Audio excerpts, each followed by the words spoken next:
सबको अस्सलाम वालेकुम, जय भीम, जय मीम, जय वंचित।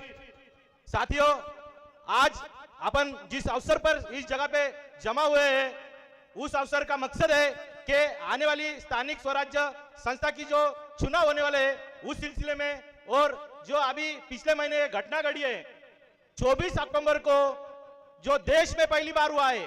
आपने कभी देखा नहीं होगा कि वंचित बहुजन आघाड़ी या इस देश की किसी भी पार्टी ने जो देश में केंद्र सरकार स्थापन करती है, राज्य सरकार स्थापन करती है, जिनके पास ईडी है, जिनके पास चुनाव आयोग है, ऐसे सब आयोग के जो खुद को जागीरदार समझते हैं, मालक समझते हैं, ऐसे व्यक्ति के खिलाफ, ऐसे संगठन के खिलाफ एकमेव पार्टी, एकमेव संगठन खड़ा हुआ है। उस संगठन का नाम है वंचित बहुजन आघाड़ी। साथियों, वंचित बहुजन आघाड़ी एकमेव ऐसा पक्ष है, ऐसी पार्टी है जो यहाँ के जुल्म के खिलाफ बात करती है, हर एक व्यक्ति के खिलाफ, हर एक व्यक्ति के लिए यहाँ पे बात करती है। अभी हमारे बड़े भाई ने कहा, जो हजरत टीपू सुल्तान साहब थे, उनके स्टेटस रखे जाने पर यहाँ पर प्रशासन गुने दाखिल करता था, परंतु एकमेव ऐसे शख्स है जिन्होंने टीपू सुल्तान साहब का नाम लिया और ये गुने दाखिल बंद हुए।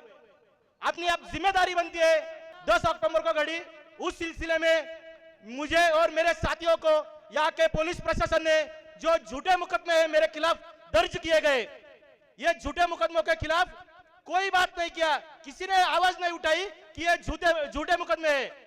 जो मेरे पार्टी नेता है, जो इस देश के मसीहा है, हर एक आदमी के लिए जो बात करते हैं, उन्होंने मेरी बात यहाँ पे रखी कि राहुल माकसरे और उनके साथियों के ऊपर जो झूठे मुकदमे दाखिल किए हैं, वो झूठे हैं।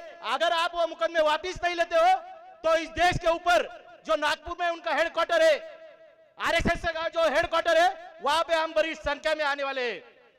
प्रशासन को उन्होंने कुछ टाइम दिया है कि ये मुकदमे आप वापिस लो, पर प्रशासन ऐसा कुछ कर नहीं रहा है। इसके लिए जल्दी बाबा साहेब अम्बेडकर ने कुछ रणनीतियां की है, उसके ऊपर आपने वो काम करना है। यहां से इस स्टेज से मैं आरएसएस के लोगों को एक चुनौती देना चाहता हूं, आह्वान करना चाहता हूं। अगर आप इस देश के नागरिक हो, अगर आप इस देश का संविधान मानते हो, तो आने वाले 26 नवंबर को जो इस देश का संविधान दिवस, संविधान गौरव दिवस मनाया जाता है, आप अपने कार्यालय में, अपने ऑफिस में संविधान दिवस साजरा करो। इस संविधान दिवस साजरा करने के बाद इस देश के लोगों को लगेगा कि आप इस देश का संविधान मानते हो। वंचित बहुजन आघाड़ी की ओर से मैं आपको चुनौती देता हूं, अगर आप इस देश के नागरिक हो, संविधान मानते हो, तो संविधान दिवस आपने आरएसएस के कार्यालय पे सर संघ चालक मोहन भागवत ने इस दिन की शुभेच्छा देनी चाहिए और संविधान दिन अपने संघ की ओर से यहाँ पे सेलिब्रेट करना चाहिए, शुभेच्छा देने चाहिए। साथियों, अभी सर संघ चालक का अपन ने स्टेटमेंट देखा कि हमको 100 साल पूरे हो चुके हैं, हमको नोंदनी करने की जरूरत नहीं है, हम अपना हिसाब किताब सब रखते हैं।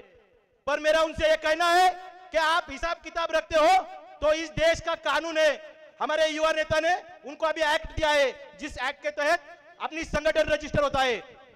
हमारे युवा नेता ने उनको संविधान दिया है, देश का राष्ट्रध्वज लिया है, पर उन्होंने ये तीनों चीजें ली नहीं है। इसीलिए मैं इस स्टेज से उनको कहता हूं, आने वाला 26 नवंबर आप अपने पूरे कार्यालय में, पूरे देश में साजरी करो, सेलिब्रेट करो, तो इस देश को लगेगा, इस देशवासियों को लगेगा कि आप देश को, इस देश के संविधान को मानते हो, इस देश के संविधान पे चलते हो। साथियों, मैं यहाँ पे ज्यादा वक्त नहीं लूंगा, पर आपको जाते जाते यही कहना चाहता हूं, ये आने वाली घड़ी बहुत कठिन घड़ी है, इसलिए जो कदम अपन उठाने वाले हैं वो सोच समझ कर उठाए।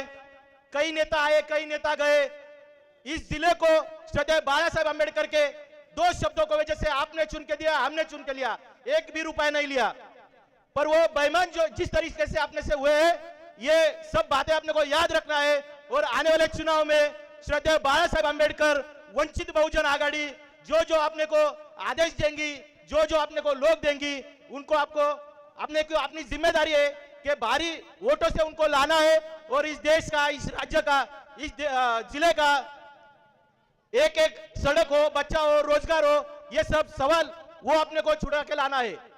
अपन ने देखा आज तक इतने अपन ने वोट किए, पर अभी तक अपने गली में, मोहल्ले में सिर्फ चुनाव के प्रचार में सब आते हैं। चुनाव होने के बाद कोई दिखता नहीं है, सब दिखते हैं दिल्ली में दिखते हैं, पर जनता दरबार आज तक किसी नेता ने लगाया नहीं है। वंचित बहुजन आघाड़ी, अगर आप देखते हो अकोला में, अगर बाळा साहब के घर पे आप कभी जाओगे तो उनके घर में एक कितना बड़ा हॉल है, वहां वो उनके पास कोई संवैधानिक पद न होते हुए भी वहां वो जनता दरबार लेते हैं। जिले का एक भी नेता ऐसा नहीं है जो आपकी बात सुनने को, मेरी बात सुनने को जनता दरबार लगाता होगा। साथियों, यही कहना है, आने वाले चुनाव को आप अपना कीमती वोट सोच समझ कर दे, अपने रखवाले को दे। और इसी बात पे मैं रुकता हूं। जय भीम, जय भीम, जय वंचित, जय संविधान।